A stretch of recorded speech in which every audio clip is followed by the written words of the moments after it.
शुचौ देशे प्रतिष्ठाप्य स्थिरमासनमात्मनः नात्युच्छ्रितं नातिनीचं चैलाजिनकुशोत्तरम्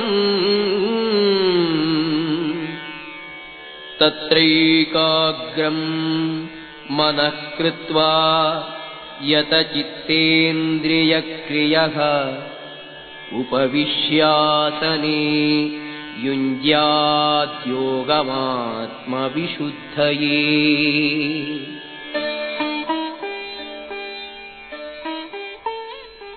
To practice yoga, one should go to a secluded place and should lay kusha grass on the ground and then cover it with a deer skin and a soft cloth. The seat should be neither too high nor too low and should be situated in a sacred place. The yogi should then sit on it very firmly and practice yoga to purify the heart by controlling his mind, senses and activities and fixing the mind on one point.